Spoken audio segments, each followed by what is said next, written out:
This is Michelle Pate, your wellness coach and intuitive, and I have an awesome story that I want to share. It's late night, it's Bella Talk again, and no, it's not what you think. But this is just as good. These are the things that I like to talk about, and so here we go. And a lot of people love this story. People get really, really enrolled in the spiritual life when they hear my story about my 5-day residential retreat at Spirit Rock. So Spirit Rock is in Marin County in the city of Woodside. If you go up past San Andreas, past San Rafael, and you start to go up into the mountains, on your right-hand side, you will see Spirit Rock. And what it is a retreat center where people focus. It's in the Buddhist tradition of Theravada Buddhism, which is basically mindfulness meditation. I know a lot of you've heard about mindfulness meditation and metta meditation, which is loving kindness meditation. How this has benefited me is learning from these traditions. It's given me a much more calm orientation to my own spirituality. I was raised in a Protestant Christian religion, and fundamentally, from a very young age, you're taught that you are bad, and that you're a sinner, and that the wages of your sin is death. You're going to die because you're just as dirty as dirt with water mixed in, and that's as best as you're going to be without your Savior, Jesus. And in theory, that's a really great idea because it's very, it's a spiritual thing. But a lot of people get, especially in the Christian religion, they get very bogged down into these are the do's and these are the don'ts and these are the things that you're supposed to do to win your salvation. Not even sitting from the standpoint of maybe this is a gift. This is a gift from a person who feels unworthy, that they're just being given a gift. So that's the whole focus about Christianity. And yet what I like about Buddhism it appeals to the part of us that is good. I don't think it's just we're fundamentally bad and we need a salvation, but there are parts of us that are really good. And Buddhism is so focused on fundamental goodness. And there's no angst. There's no, oh, I'm such a worm, I'm such a sinner, I'm nowhere without you, Jesus. Or it's not even Jesus. I'm nowhere without my church and my, and my Bible that I shove people on people. It's not that forceful condemning thing. It's relaxed. It's kindness. It's peacefulness. It's goodness, which are in the Bible, the fruits of the Spirit: love, joy, peace, patience, kindness, goodness, faithfulness, gentleness, self-control. Those are the fruits of the Spirit. So really, how I see it is this facet of Buddhism that I was exposed to was really focused on the fundamental goodness of my Christian religion. And oh, thank God that I could just be able to sit there in a completely different space and just be good and clear out all the badness. To sit and meditate basically for 5 days. I didn't talk. I was around maybe 50, 60 other people. None of us talked. We were all therapists, which was awesome because it really raised the level of people who have done work and inner work, people who are of service to others. So it was such a peaceful and loving space to to um, to be quiet with myself. So you go up to Spirit Rock, and I checked in, and I was really overwhelmed with the whole experience. I was scared because a lot of my past traditional conditioning was Buddhism is bad, Buddhism is evil, it's demonic. I was told that by somebody. And I'm standing in this huge meditation center. It's absolutely beautiful, and it's so peaceful. And I can't feel anything in this entire area that is bad or wrong or evil, except what was, the old tapes that were playing. And let me tell you to take all of those thoughts, and over the next 5 days, to let those thoughts rest, to let all of my thoughts and my angst and my issues, my carjacking, my bad relationship, being stressed out from school, being 20 pounds overweight, not having a job because I was just laid off. I mean, all of those things got to go away, and I got to sit back and realize I am not my circumstances in life. I am not my relationship. I'm not my education. I'm not my past. I'm kind of my body, but there's something so much more to that. As I spent the first 3 days, in the morning we would have, they had a Dharma talk, and it was really just different teachers sharing their experience of their spiritual life and what it's done for them. And I heard all good things, just wonderful, beautiful stories, experiences that they had, how their meditation practice had allowed them to be around people that they just couldn't stand before, without being afflicted, without being triggered, without just, it's like, oh, they are who they are, and I'm fine. And they got that after meditating, after sitting, breathing, just breathing. And our sessions, I walked in there in meditation 45 minutes, walking meditation 45 minutes, lunch 1 hour, and it's all vegetarian food. Meditation 45 minutes, sitting meditation, walking meditation. I'm going, gosh, there's like 10 sessions all day long where we're either sitting or we're walking, and I'm thinking, what am I going to do? What am I going to do with myself? So it took me until about the 3rd day to get over whatever anxiety I had. And it wasn't anxiety about being at the center. It was anxiety about myself and my life and how I had handled my life up until that point. I have my own form of meditation where that I learned a while back, and I will go through, the energy centers, the chakras, and I have, in my body, I have a lot of visceral, a lot of sensation, a lot of, it's not psychosomatic so much as it's just somatic. Maybe it is psychosomatic, where I feel when I can't talk. I'll get something caught in my throat when I love somebody, or if I'm hurt, I'll get pain in my chest. If I'm anxious, I'll get a pain in my belly. If I'm turned on, wow.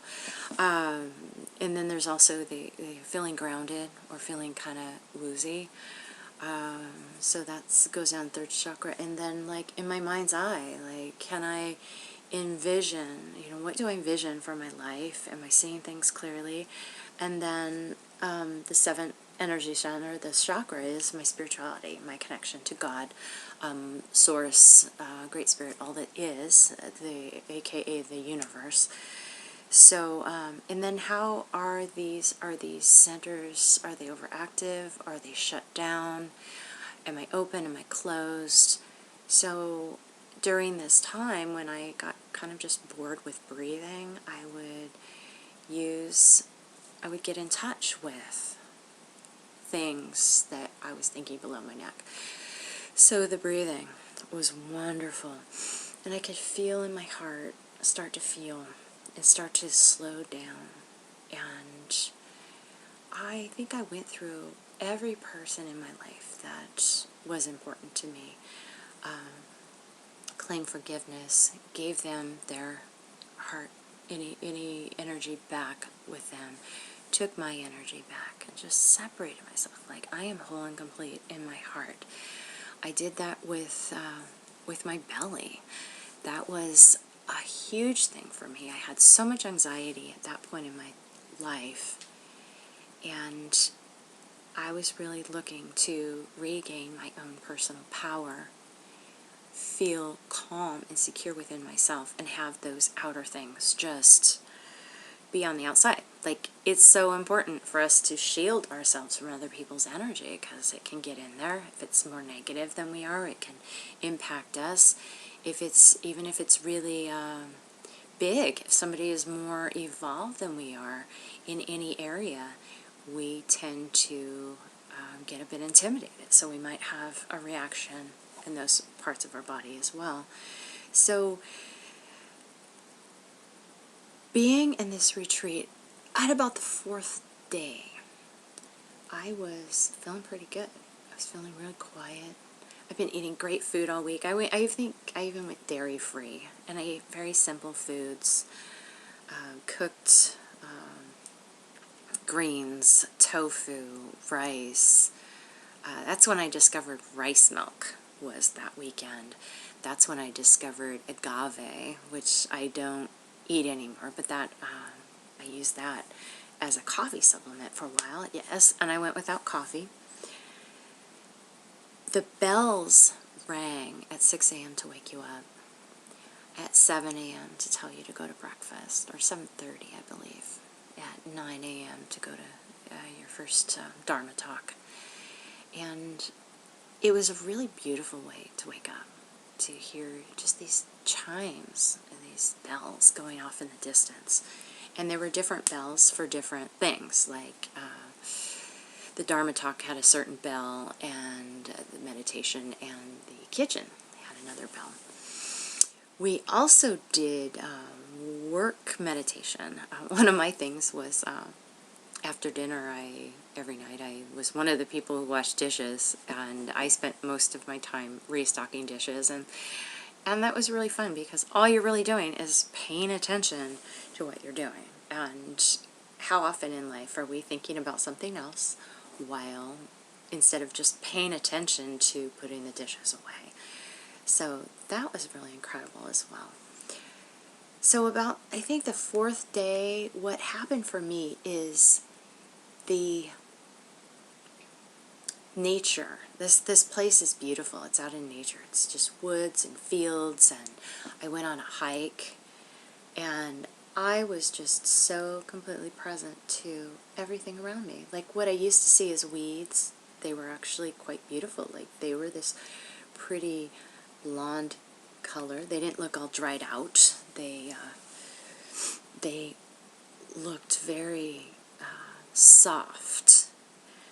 The sky was so blue.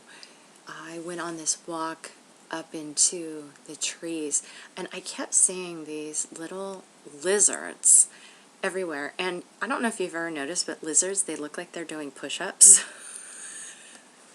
And I never noticed that before. Like, whoever walks around looking at lizards unless you're 6 years old? We just don't do that anymore. We're too busy and going too fast trying to survive, or what we think is trying to survive, that we just don't pay attention to that. I heard birds again. I heard frogs. There were these 2 frogs who would, they were right outside the meditation center in a creek or something, and they would have their conversations. They'd just be like, one would be all, ribbit, ribbit, ribbit, and the other would be all, ribbit, ribbit, ribbit, ribbit, ribbit, ribbit, and they would have their talks, and then they would stop, and then they would start up again, and all of a sudden, 20 frogs are going like the whole time when we're trying to meditate, and it was so funny because they were just so loud. So I went for this walk, hike to the top of a mountain, and I skipped out of a couple of meditations, and I went down. I could look down and see people walking, and it was just such a sweet little sight, just walking around in their own little thoughts. So on the very last day, I was pretty clear and feeling very peaceful and very at home with myself. My emotions, which had been really kind of stressed out and turbulent, stressed out, and then they got turbulent as things started quieting down, and then not talking to anyone. So, and what's so cool, it's like people are there and they're all, the energy is very supportive, but nobody looks at each other. You just don't, you're in yourself around people, but just being inside yourself with your spirit, with your own emotions, with your own sense of your life. So I was sitting and I had cleaned out everybody, and the great part about meditation is loving kindness. It's like a prayer that I send you metta. Like I would think about my grandson. First you think about the person you love most in the morning. You say, I send you metta. May you be well, or may you be happy, or you give your highest wish to this person. May you be fulfilled. May you be prosperous. May you be abundant. And then you go through all the people that you love the most. And then you go to the people who you really like, and they're not like deep, caring people, but they're good friends. And you do your metta practice on them. May you be well. May you be happy. May you be peaceful. May you experience inner stillness. The things that you want to wish for them. The spiritual things. May you feel joy. And it's not always time. It's not always good. You don't ever start with the person who you're most upset at, who's most wronged you, who's most hurt you, who's most betrayed you. You start with the people that you feel really close and kindred with. And leave those people for when you're feeling stronger in your meditative practice. When you have those resentments cleared out, you will gain an ability to be with those people's shortcomings in a much more compassionate manner, like kind of detached. And it is a practice because it is very human to be angry, to be shut off, to be sad, to have all of those feelings that we just don't love to have. And when you cultivate inner stillness, you start to see those people in a different light. And sometimes you have to separate and leave those people behind, because even if you're a still compassionate person, you're still human, and you can still be affected by that negative energy, but you have